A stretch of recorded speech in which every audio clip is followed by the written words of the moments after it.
Sobat peneliti, berjumpa lagi dengan saya Arjito dalam seri tutorial untuk literatur review. Jika sebelumnya saya sudah menjelaskan mengenai pencarian dengan targeting, artinya pencarian itu dengan tujuan mendapatkan artikel-artikel dengan relevansi yang tinggi. Nah, sekarang kita akan memanfaatkan aplikasi dari pihak ketiga. Nah, aplikasi yang dimaksud adalah Publish or Perish. Nah, Publish or Perish itu dikembangkan oleh Anne Wilharsing. Bisa diunduh di sini. Jadi tinggal diklik di sini. Lalu kita lihat di sini ada pilihan untuk Windows ataupun Mac. Sedangkan untuk Linux itu hanya bisa dijalankan di Wine atau emulator. Nah, kemudian nantinya kita akan mengambil artikel dari yang terindeks Scopus. Maka kita harus memiliki akun Scopus. Cara memiliki akun Scopus seperti biasa, register, masukkan email, password, selesai. Nah, kita login nantinya dalam rangka untuk mengambil yang namanya token API. Caranya adalah kita login dulu. Jadi kalau kita sudah login seperti ini, ada nama kita di sini, login. Lalu kita scroll ke bawah. Lalu di sini ada Scopus API. Nah, lalu kita klik I want. Sebentar, ini masih proses. I want an API key. Ya, kita klik di sini. Lalu kita klik Create API Key. Nah, di label kita bisa beri nama, misalkan My Scopus misalnya, karena ini sifatnya bebas. Lalu di sini adalah website URL. Kita bisa masukkan alamat web kita kalau memang punya web, tapi kalau tidak punya bisa memasukkan alamat web institusi, misalkan https UNES-ACID. Ini adalah institusi saya. Lalu langkah berikutnya adalah klik setuju. Ya, di sini ada persetujuan mengenai data mining. Oke. Nah, ini tadi yang dibuat. Kita bisa membuat token itu banyak sekali. Nah, kemudian ini kita salin. Langkah berikutnya kita masuk ke aplikasi Publish or Perish yang kita miliki. Ini saya hapus dulu aja. Oke. Nah, langkah pertama adalah kita lakukan setting di sini, View Preferensi. Lalu kita pilih Scopus, lalu kita masukkan API kita tadi. Nah, di sini. Nah, Scopus membatasi setiap pencarian itu maksimum adalah 200.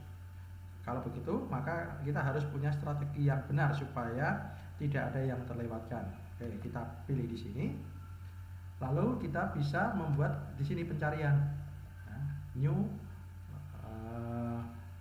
pencarian. Di sini kita pilih dari Scopus. Nah, nanti kita buat ini untuk tahun berapa, ini tahun berapa, ini tahun berapa, sehingga kita bisa memaksimalkan pencarian. Misalkan kita akan mulai dari tahun 2005 sampai di sini kita tuliskan 2005 sampai 2005.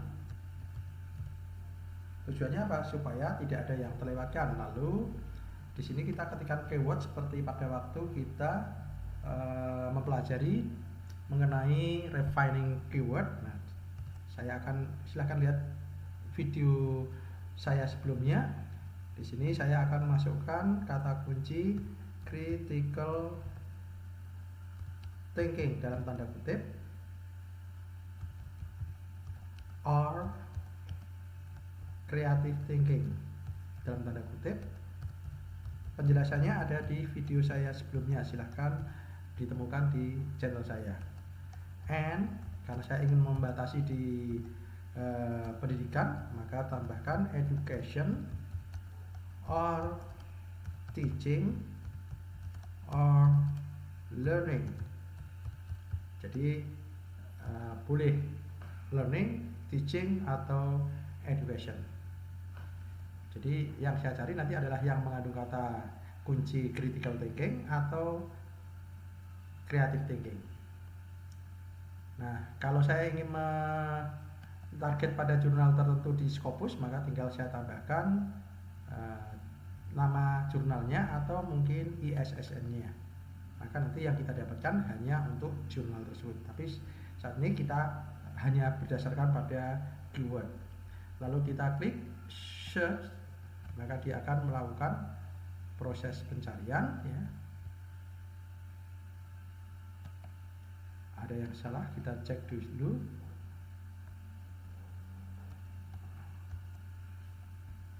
Oke, kita coba lagi. Nah, kita tadi salah ketik, harusnya N, tapi ND-nya dikecil. Nah, kalau kita lihat di sini, kita lihat sudah mendapatkan 140, itu baru untuk 1 tahun, ya. Oke, ternyata ada sejumlah nih 200 ya. Oke, di sini kita lihat di jenis-jenis artikel ada H, itu artinya adalah memiliki H indeks sebesar ini. Nah, kalau kita lihat di sini tidak semuanya adalah artikel, ada juga adalah book chapter, conference, review. Nantinya kita ekspor dulu ke Excel supaya kita bisa memfilter yang artikel saja misalnya. Nah, kemudian kita bisa membuat pencarian yang kedua di sini. Jadi kita tambahkan lagi Scopus. Nah, dengan cara yang sama, hanya kita bedakan tahunnya, ya. Tahunnya menjadi tahun berapa dan seterusnya. Maka kita akan mendapatkan sejumlah artikel yang kita inginkan. Nah, kalau sudah selesai, langkah berikutnya adalah kita ekspor. Nah, untuk ekspornya kita bisa simpan sebagai CSV. Kita sebut saja misalnya 2015 CSV. Mengapa kita pilih CSV? Agar bisa dibuka dengan Excel, sehingga nantinya kita bisa membuang yang bukan artikel. Oke, kita sudah simpan, kita cari filenya ada di sini, kita buka dengan Excel. Oke, nah di sini hasilnya. Sekarang kita akan filter manakah yang artikel dan mana yang bukan, ya. Jadi caranya kita buang masuk ke bagian ini, artikelnya ada sampai di sini, berarti pada baris 125 sampai seterusnya bisa kita hapus. Nah, maka kita mendapatkan hanya artikel saja, kita simpan. Kalau kita lihat lebih detail, artikel ini sebenarnya tidak lengkap, ya, tidak lengkap. Mengapa? Karena kalau kita lihat di sini, abstraknya masih kosong. Lalu di sini juga ada beberapa, ini publishernya ada muncul, kemudian ada beberapa data yang hilang dia. Nanti kita akan lengkapi dengan aplikasi yang lain sehingga untuk keperluan analisis kita bisa mendapatkan data yang lebih lengkap.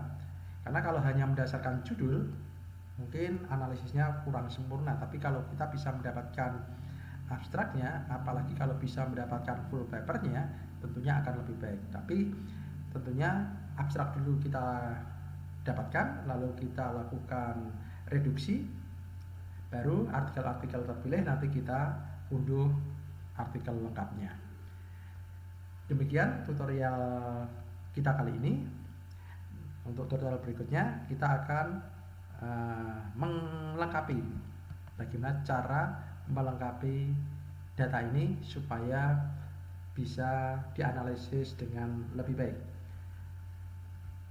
Oke, kita jumpa lagi di tutorial berikutnya.